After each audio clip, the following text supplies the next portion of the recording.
quick, please help me. And it just so happened there was a doctor sitting at the next table over. And he says, well, I'm a doctor. Let me take a look. And so he looks over and he looks up at the lady's friend and says, this woman needs to get to the hospital. And she says, doctor, what is it? And the doctor says, well, it's a big building with lots of doctors and nurses, but that's not important right now. Wow. What a hit.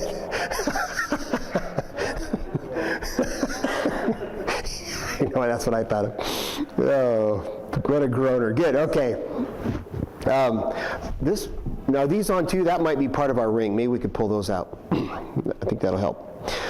All right, well, John chapter 12. I think we better get right into the text before I say another word.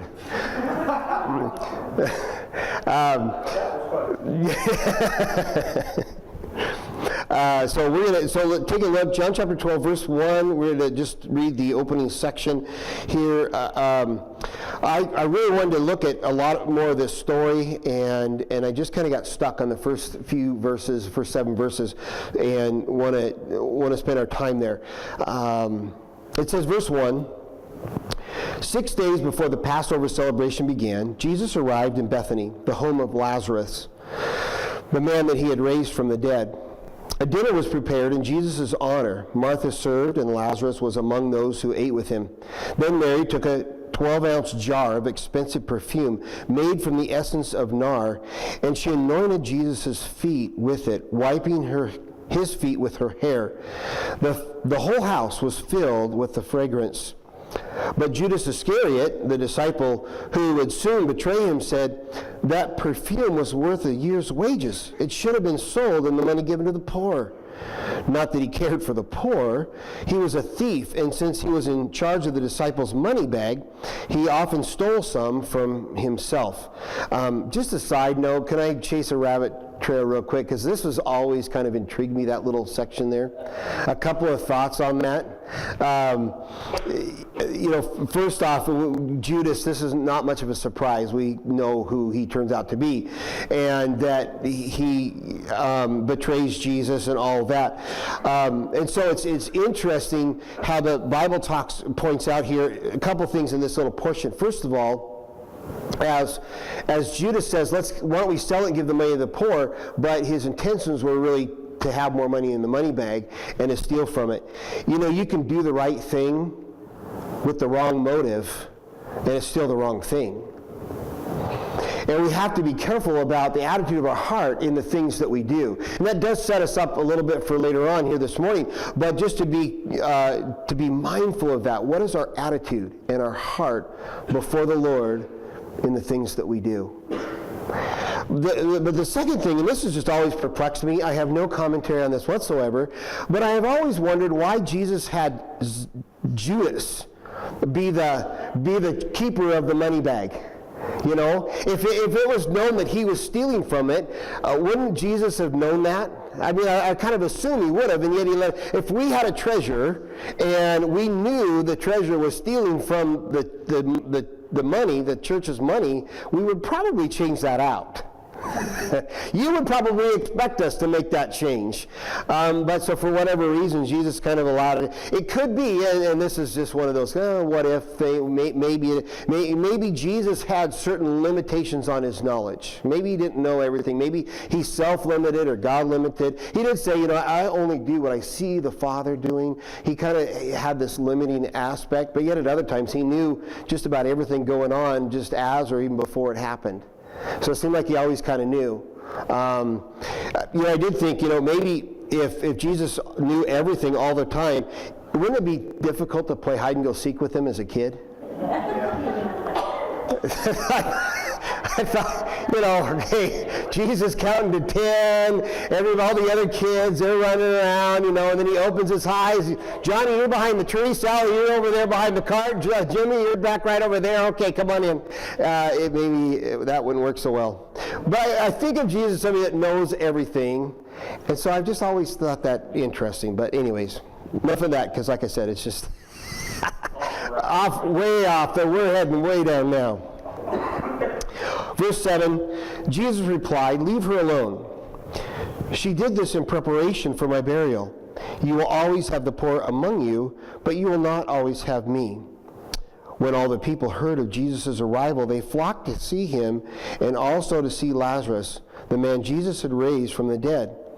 Then the leading priests decided to kill Lazarus too, for it was because of him that many of the people had deserted them and were believing in Jesus. Now, we talked a lot about that last week, that people were flocking to Jesus. And if you remember from last week, the Jewish leaders' rationale, their wisdom in all this, that we have to stop Jesus, because if he keeps doing all these miracles, people will believe him. And that's what they said. So now they're after Lazarus too. But I really want to kind of focus in on Mary this morning in this story. And there are three interesting encounters between Mary and Jesus, and all three of them happen with her at his feet. And this is a little thing to help you remember some of the stories. There were three encounters, significant encounters between Mary and Jesus, and all three happened at his feet. The first one was when she learned at his feet. Now, this is a while back. You remember the story of Jesus visiting the home of Mary and Martha. Martha was busy serving and getting preparations and food together for this visit, because Jesus was an important person coming over to the house, and so she was busy working. Meanwhile, Mary was sitting at Jesus' feet because she wanted to learn. She was listening to what he was saying. It was an interesting spot for her, because that would be the spot of a disciple, a spot of a disciple listening to his teacher. But here Mary has moved in, and she's intently wanting to glean and gain from Jesus what he was teaching, what he was saying, what he was about. Now, the second one we saw last week in chapter 11 of John. The second one in that story, Lazarus had died, Jesus had come, and when he arrived in her village, he stayed just on the outside of the village and eventually calls for Mary to come and greet him, because she is overcome with mourning and weeping, and there's a group of mourners that are around her, and they're in the house. And so he calls for Mary to come out. Mary comes rushing out to Jesus. She comes, and in this case, she falls at his feet. It said that she fell at his feet, and she's still crying and weeping. Her brother has just died a few days before. He's been buried in the grave. Jesus is too late. And she says to him, "Lord, if you would have just been here earlier, if you would have gotten here on time, if you would have come, then you could have saved my brother." And she's weeping at his feet, because really what she wanted is she wanted a healing from him. She wanted a miracle from him. She wanted a blessing. She wanted Jesus to come and heal her brother, which was natural. Of course she did. Which of us, well, Donna was just sharing about prayer. Which of us don't want our loved ones or our situation to be prayed over in a time of need? But now she's thinking it's too late. She wanted Jesus to heal him, and she felt like there's no hope. The third one is the one that we just read. And in this story, she's again at Jesus' feet, but now her attitude's a little different. And she's worshiping at his feet. In this story, Mary is there again, down before him. And this time she's pouring out the perfume on his feet, and then takes her hair and dries his feet with her hair. We'll look at the story a bit closer in just a minute, but for the moment, I hope that we would see what's going on and recognize this great honor and this love that she's pouring out upon Jesus in this act. I mean, we can certainly get that. We don't have to, exegete a single verse to recognize how she is adoring and pouring out her love upon Jesus in this moment. But interestingly, to think about why. In the last chapter, Mary's brother Lazarus had died. He was wrapped in clothes, burial clothes and strippings. He was laid in a tomb. It was covered up. His body had even begun to decay. And then Jesus comes along, and he has He has resurrected Lazarus from the dead. He's come out. They had to pull the burial cloth off of him, and he's completely fine. And now, I don't know exactly how much time had passed, but it's just a few days later. It's just a few days later, and she's sitting at a dinner table with her brother brought back to life and the man that did it. And I just kind of pictured for a moment, I just imagined them sitting there, Mary's sitting there, and she's looking at this table. And this was just a dinner amongst friends, is what it started out to be. But I think her eyes were kind of going back and forth. And here's Lazarus, my brother. Here's Jesus, my friend. Here's Lazarus. Hey, he was dead. And here's Jesus, brought him back to life. I get to have my brother back, but wait a minute, this man represents something I've never seen before. This man is about something that it's like the light bulbs were going off like never before. She's overwhelmingly thankful for bringing her brother back. She is beginning to see and recognize who Jesus really was, and she wanted to honor him. She loved Jesus. First, she had accepted him as a teacher. She had welcomed him as a spiritual guide. I mean, just to think that here's a rabbi, a priest, a pastor, whatever you will, and he's allowed her into his inner circle. And she must have felt privileged by that. But now she sees this is also something else. Jesus is also someone else. And her heart comes to a realization that he's God. And it is just bursting out of her. This night she's sitting there looking at it, thinking about the miracle that Jesus did, and coming to the realization this is no normal man. So that first encounter, she's learning at his feet because she saw him as a teacher. The second encounter, she is weeping at his feet because she saw him as a healer and a helper. But this third time, she's now worshiping at his feet because she saw him as God. And she realized who he was. We kind of have those same perspectives at times about who Jesus really is.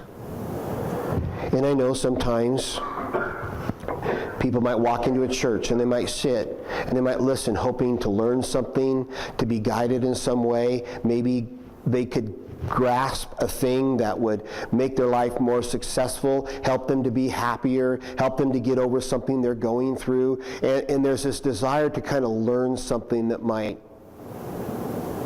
somehow help us along our way. Then there's times we come to God or to Jesus and we see him as a helper. And we even begin to cry out, God, help me through this, make this okay, give me the blessing I need, work out the details, whatever it is, God. And we begin to cry before God that we need your help. But we also, and both of those are exactly what we want to do, but we also want to get to a place where we recognize who God really is, and we just worship him. So consider what she did. Mary's gift of pouring this fragrant oil out upon his feet. I want to consider three things about it kind of quickly as we consider. And again, remember, we kind of flip things around. We're going to lead back into a time of worship and communion here at the end. But first, I hope that we'd recognize that Mary's gift was a humble gift. She falls at his feet. She pours this perfume upon his feet and dries with her hair. She is humbling herself before him and just laying down at his feet. You know, it was common back in that day when a guest entered a home to have their feet washed. I mean, they had open-toed sandals, and cleanliness would have been a challenge all the time. I mean, they didn't have the comforts we have today. They wouldn't have the ways of cleaning themselves like we do today. To us, we wash our clothes. We can easily take showers. We drive to where we're going to go and all that. But in their day, in their time, I mean, just if you consider the, maybe brick and mud type roads and their feet in sandals, just getting, all that on there and their dirtiness of their feet, and just on all that. So it was often common to come into a home and have your feet washed as you came into the house, so that you were, maybe the rest of yourself was morally clean, but just the walk, the journey to wherever you're going, would have made your feet dirty. And so to have, but it wasn't the greatest job in the world. It wasn't what you would probably normally aspire towards. It's not like daddy foot washer goes home at night and tells his children, I hope someday you grow up to be just like your father. This job was a little bit lower than that. And so here Mary, who had no job such as that, no responsibility whatsoever to do this, but saw herself as she was sitting at the table with God. And as that was bursting out, she saw it, to whom, or with whom she sat. She saw his presence. She saw that they were there. And what used to be a dinner occasion with a friend, now she's in the presence of God himself, God incarnate and living in their history and in her time domain. And she's overwhelmed with it. I can't sit at a table with him. I am not worthy. And she humbles herself at his feet. Jesus came to this house for dinner and just an evening of food and probably laughter and enjoying each other's company. But Mary was humbled because she saw him as her king and her Lord and thought he deserved no less. The second thing, Mary, her gift, it was an extravagant gift. She pours out any oil, not just a simple offering, but a very expensive perfume, and she drains the bottle on his feet. You remember Judas's argument against this. Well, this is ridiculous. This is wasteful. This makes no sense, he says. Because this perfume, he said, was worth a year's wages. Let that sink in for a moment. This wasn't just an expensive. I got to say, the commercials on TV for perfumes have got to be the strangest commercials of any of them that are on there. I don't get it. But in those little bottles are hundreds of dollars, you kind of get the idea that they can make those commercials, I guess. I don't know what's going on. But it's not even that. It's not a bottle of, just expensive perfume. And I found this interesting, this little piece of culture here in that day. These bottles were so valuable, they often kept them as investments. So they would buy these bottles and they would keep it around, and a lot of times they would not open it because if they kept it, then it retained its value. Kind of like a pristine baseball card that's been kept inside of a case. They were preserving its value, and so if times got lean, if you had a year where the crops weren't very good, or maybe later in life you were saving up for something and you wanted to make investments, you could buy these little bottles of perfumes. They were that valuable, and yet they were portable, and you could take it down to the local market and you could trade or sell it and make money off of it. So this was a part of her savings program to help to sustain her through her life. And it was so much that it was a year's wages worth. What would your year, put this into your context. This is like pulling $30,000, $40,000, $50,000 out of your retirement program.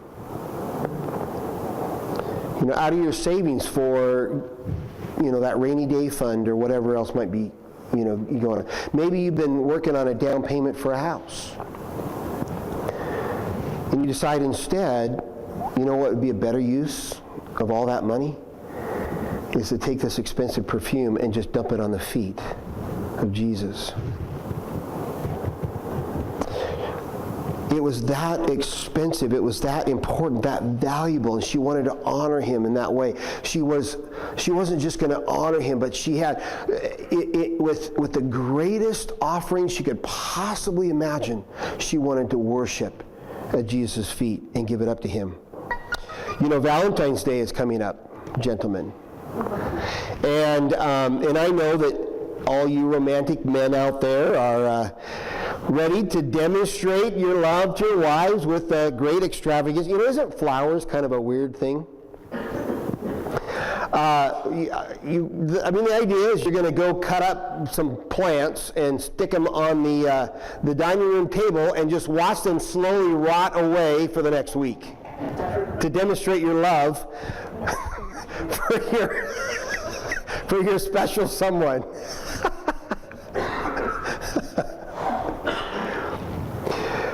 But, love isn't always about being rational, I suppose. Those kinds of things don't make lots of sense. But we do some things, and maybe on this day we do some extravagant things. Things we don't do every other day of the year. To lavish our love upon our partner, people important in our lives. And so Mary is there pouring out her love on the feet of the Savior. And we just got to ask ourselves, do we give fully of our best to God? Does he get the best of our time? Does he get the best of our talents? Does he get the best of our priorities? Does he get the best of our money? Does he get the best of our purposes and our dreams? Does he get the best of our life? The third thing is it was a courageous gift. And again, we kind of have to think of some of the cultural context here to recognize this. But it's an interesting act that as she's bowed down there, she's wiping the perfume off his feet with her hair.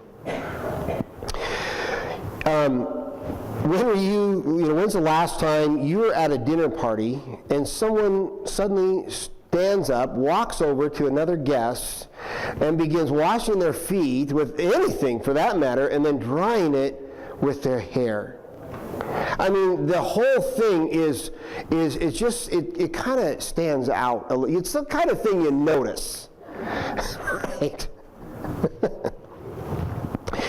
But also, what's interesting about this, she poured the perfume on and then wiped it with her hair. Rarely, if ever, would a Jewish woman in that day and age let her hair down. Okay? We've seen some of that. I mean, even in cultures today where we have cultures around the world where women don't show their hair. And in their day, it was just culturally improper to let your hair down. And here she is with her hair down, wiping his feet clean of the perfume. You see, in other words, she didn't care about cultural norms. She didn't care about what other people might think. She didn't care about any backlash to this. She wasn't going to worry about anybody else's mindset on this deal. She was just going to honor him in the best way that she knew how. In a courageous way, she wanted to honor Jesus. And it asks the question, do we honor Jesus courageously? In how we live, in how we speak, in how we are around other people. Sometimes, hey, if you're maybe you haven't been walking with Christ for a long time, it might feel uncomfortable to let your friends or family know that you're a follower of Jesus. It can be difficult. Sometimes when we gather and worship, things happen where it might not be completely normal to you at first. I mean, we come in, we sing songs, and we raise our hands and sing to the roof. And if you don't know what's going on, it might seem a bit strange. We might invite you to come to an altar and meet with the Lord in a special, a precious way. And I've had those conversations where somebody has said, I wanted to raise my hands, or you're offering to come to the altar. I didn't feel comfortable. I didn't know what other people would think. And there's a holding back. And we don't enter into the fullness and the honoring and the presence of the Lord because maybe we're afraid, or that's not our norm. And we don't courageously step into His presence and let His presence fully take over ours. And we hold back. And we keep Jesus at a distance. And we're not courageous in our gifts of knowing Him and being with Him and honoring Him. And so, as we worship this morning, I'm not saying you need to be like David and strip off clothes and start dancing around the room. That's what David did. And people thought he was crazy, and kind of wonder. But it's really just to ask the question, as we, in the next few moments, bring an offering of worship, do we see Christ as who He is? And do we lift Him up and worship Him and thank Him and love upon Him with an extravagant gift of thanks and appreciation and honor, because we honor and adore Him only because of who He is, and not because we want something from Him, not to try to barter with Him and say, God, I'll do this, I'll come to church every Sunday if you'll take care of this issue in my life. No, we just honor Him and worship Him, and we're courageous about it, and we give Him our gifts of worship. She pours out